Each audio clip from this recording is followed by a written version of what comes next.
Hello everyone and welcome to the Deep Blue Renegade podcast. My name is Molly, also known as the Deep Blue Renegade, and I'd like to welcome you guys to episode 428. I feel the sneeze. Okay. It is Saturday, November 5th, 2022. And I'm glad you can join me today.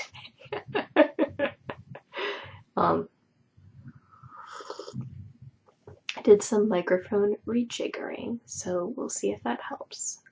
It's also possible that last week's episode was recorded on my computer microphone instead of the webcam. So hopefully this is better. Would be.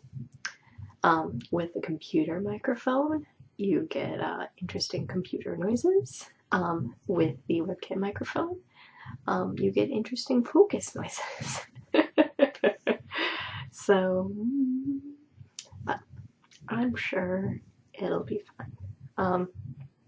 Would it be? And then, and it may be the case where this episode ends up being very brief because I thought DPN was ready to go to sleep, but I don't know. He's not making super angry noises.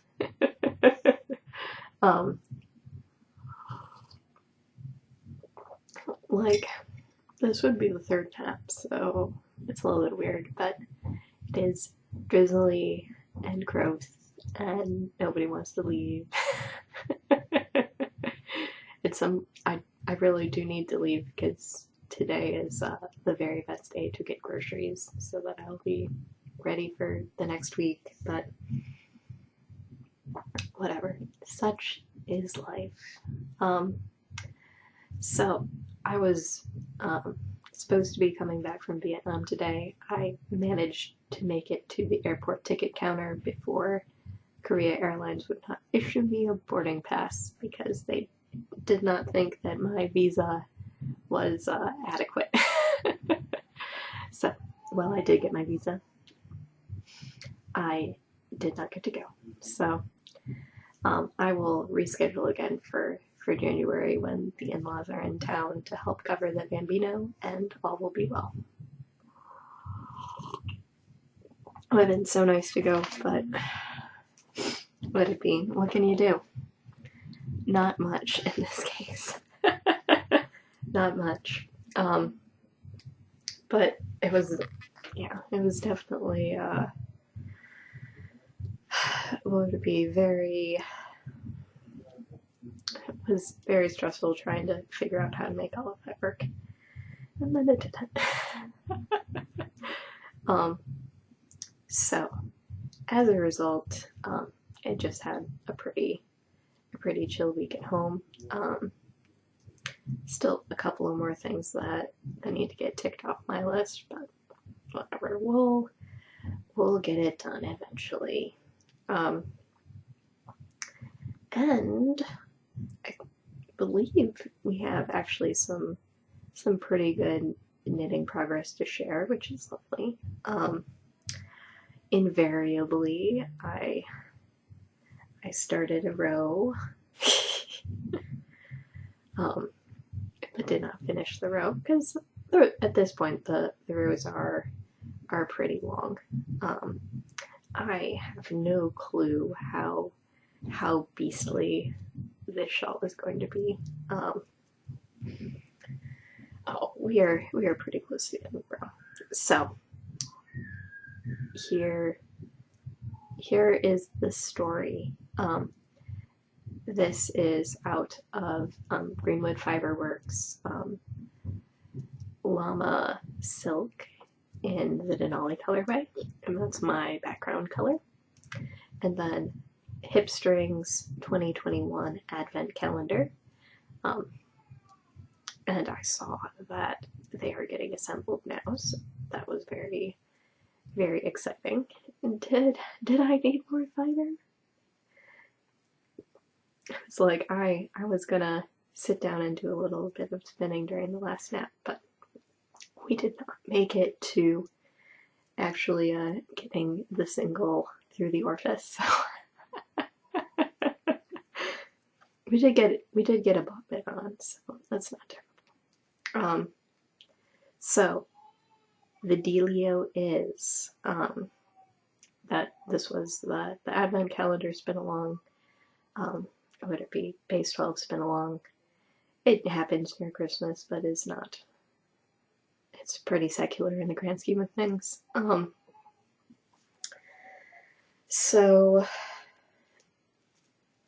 then I am knitting my own shawl design right now, and we are almost to like a decision point on this, actually, because I need to sit down and take a nice good look at the chart and decide how exactly I'm interpreting it.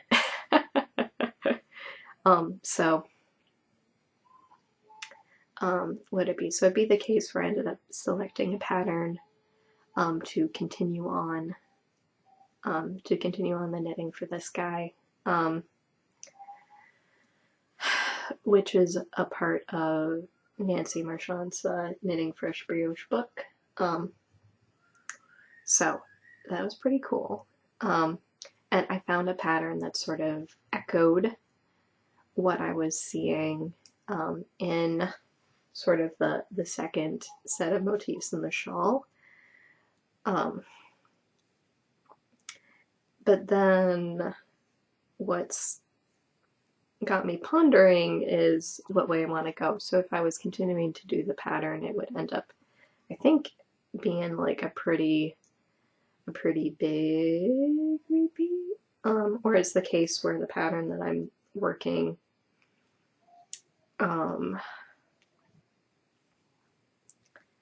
has like or it'd be the case where I was working something that like had like a 12 stitch repeat. Is that true? Whatever. A lot of stuff. So it'd be the case where you're working with like 6 knit stitches, and then if we don't count the brioche pearls behind them as anything, and then that transitioned to something that had or the pattern that I ended up selecting from the book had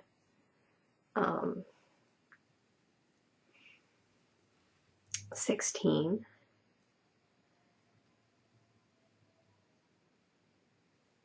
whatever brioche knit stitches in it, which would be fine, but obviously 16 and 6 aren't divisible into each other, so I interpret that as I should have 18 stitch blocks for this pattern.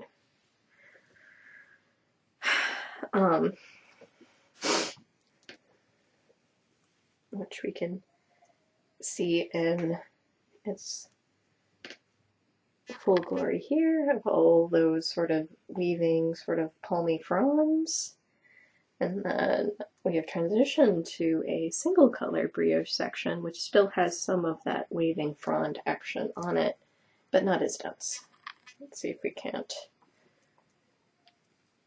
So there are some places on this which are not as dense. Can we even see? So you can see how it's sort of smoothly, whatever. Brioche, I think, will always smoothly transition, it feels like. So what I've interpreted, so some of this is going smooth, but you still have some of that original motif going on. So I have like a growing section here, and then a shrinking section over here with like a pretty big amount of white space in between. And so what needs to be decided is how much I'm offsetting, or if I'm just going to end up doing something entirely different. Though I do like it. And let's see if we can't. of the chart. And effectively speaking, so it's the case where when I'm looking at this chart, it appears to be implemented in the same way, and maybe the reason why it ends up looking a bit different is that it ends up sort of continuing past, so I just need to trust the process.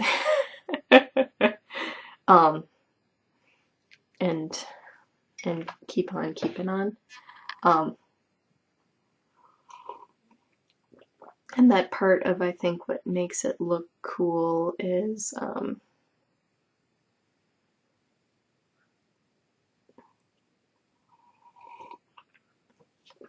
that it does end up overlapping. Yeah, so from what I can tell is the case where you end up working like the Usi Shushi chart, the decreases on one side of the repeat, and then the increases move until they match up with the decreases again. But what's different about this chart is it's more total rows, and then they do an offset, and so that sort of creates a waving frond appearance to it. But now I need to figure out where the picture I took of the book is. Yeah, and it could, yeah, I suppose it is like that.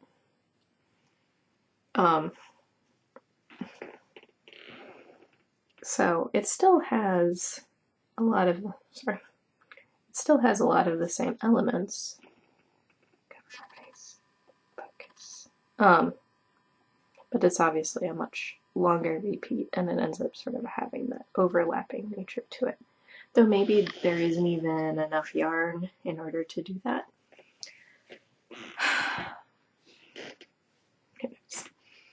So it's probably the case where I just need to keep working this, and maybe I should have picked a smaller repeat thing to do with this, because I may not even get to the next repeat before the yarn runs out. So I'm not yet to a decision. So I may have just made this particular chart super duper epic. So as it stands,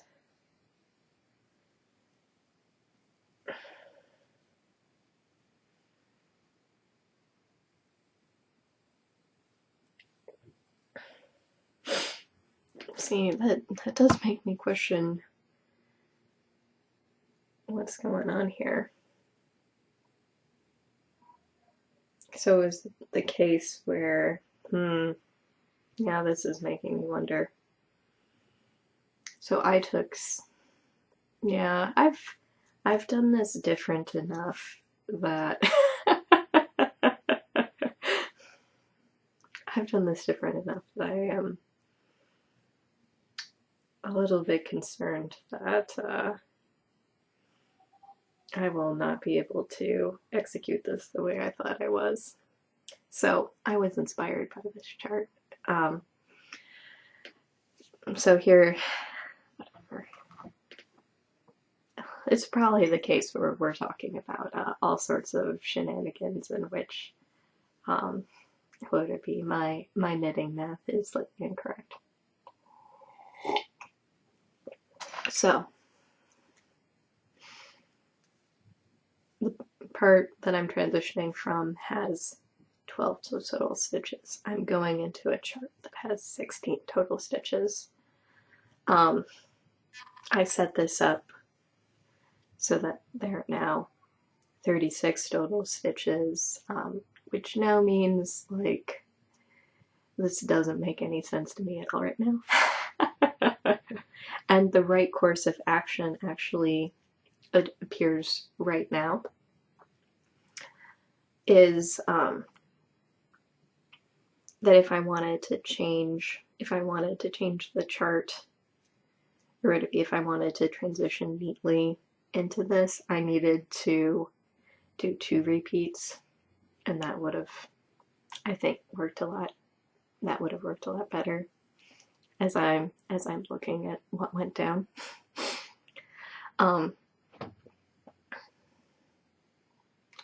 Basically.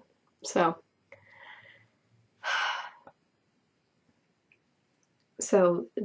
I could just keep on working this pattern and the scope of it will be really big. I could work an entirely different pattern. That is also a distinct possibility, because where it stands right now, I've sort of created. So what I have right now is I've just closed off one of these little rectangles. And so if what I did here was transition from all over rectangles to something else, then all over little diagonal rectangles, and then transition so that I basically skip 2 repeats, so then you just sort of have like plain brioche towards the end. Distinct, like echoes the pattern, but then is a little like just as like a visual break, transitioning from 2-color brioche to 1-color brioche. Plausible, totally doable.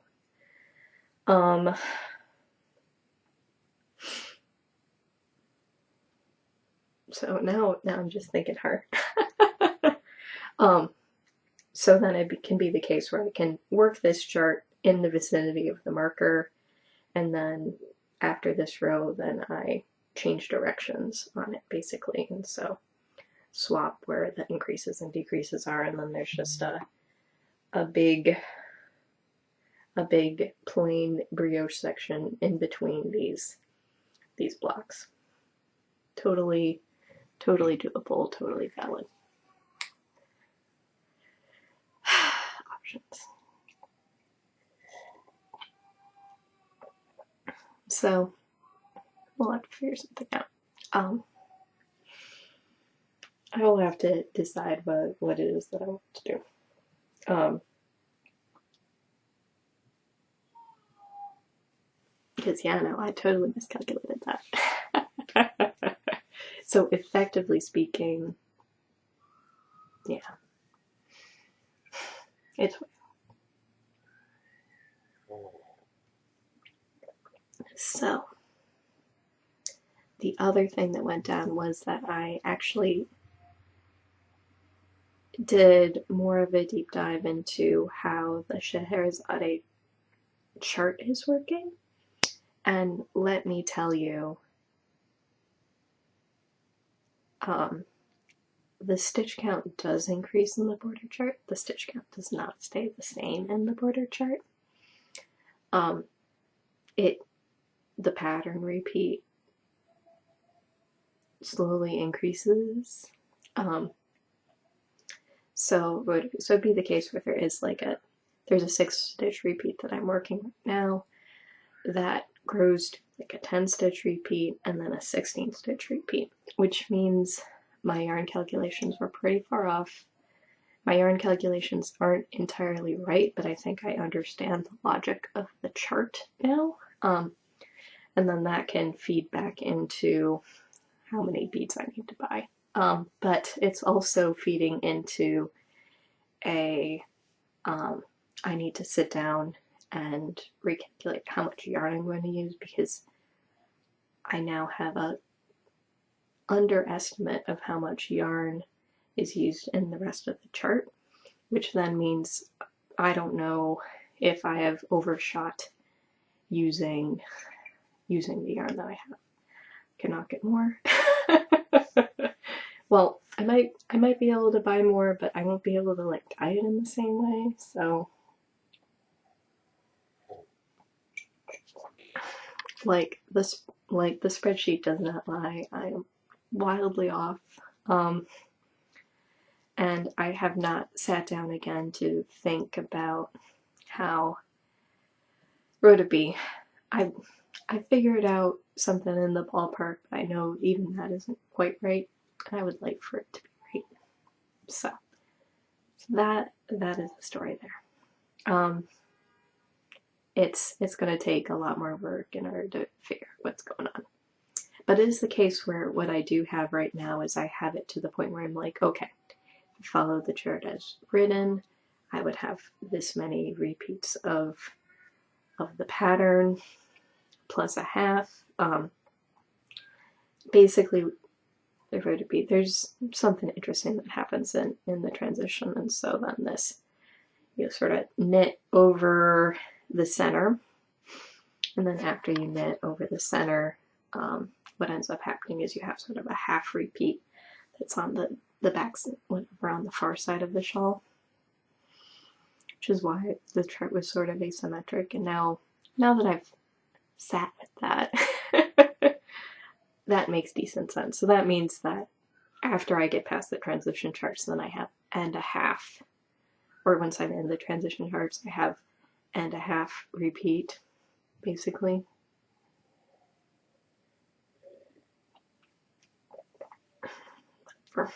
So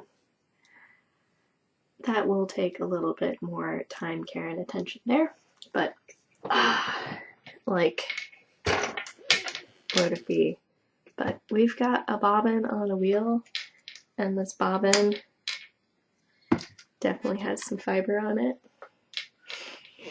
And we will be starting this guy next, once there's actually some time to sit and spin. I just needed to make that decision. But I did go through with my, where did you go for? I did end up making a decision and split all of this in half to create shorter color runs. And it's not like there's a lot of links, so I don't know if I'm going to go with the mix it up approach or not.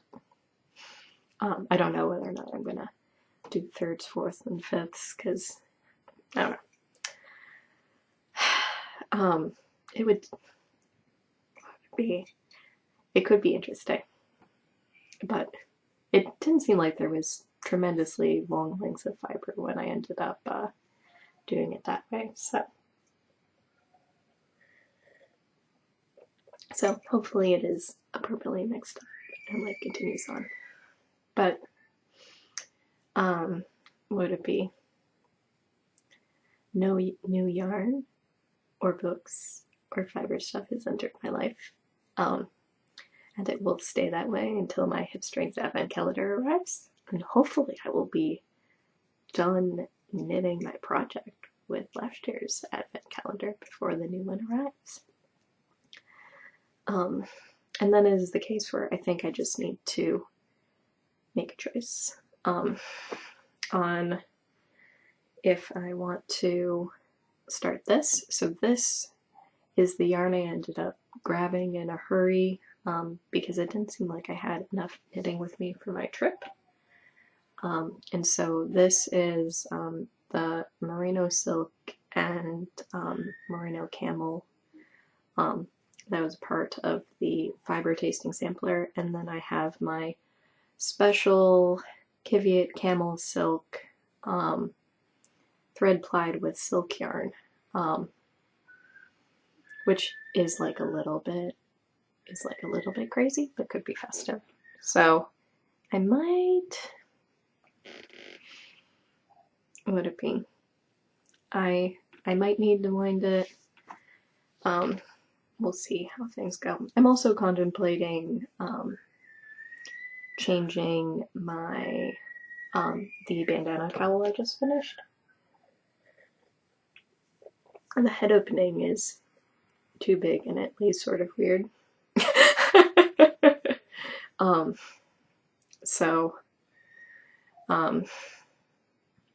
Would it be? So it'd be the case where I need to sort of figure out what exactly I want to do there. Like, overall, I'm very pleased with how everything came together on it.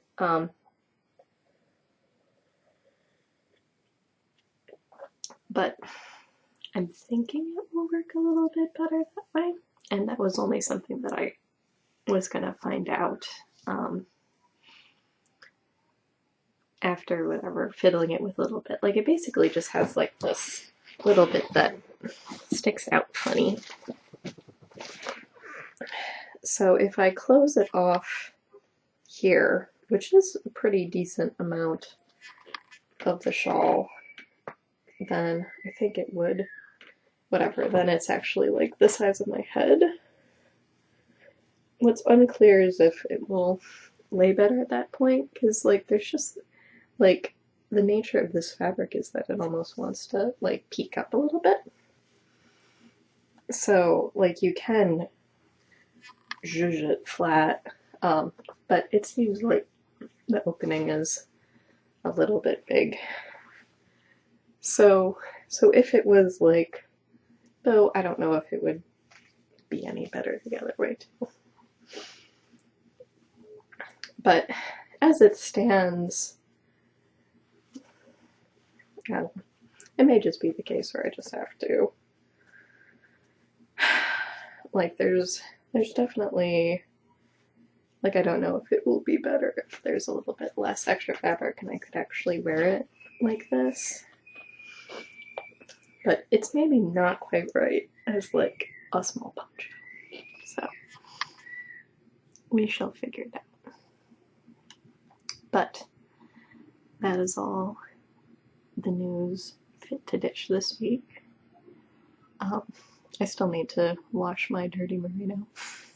I should get whatever. It's not a lot.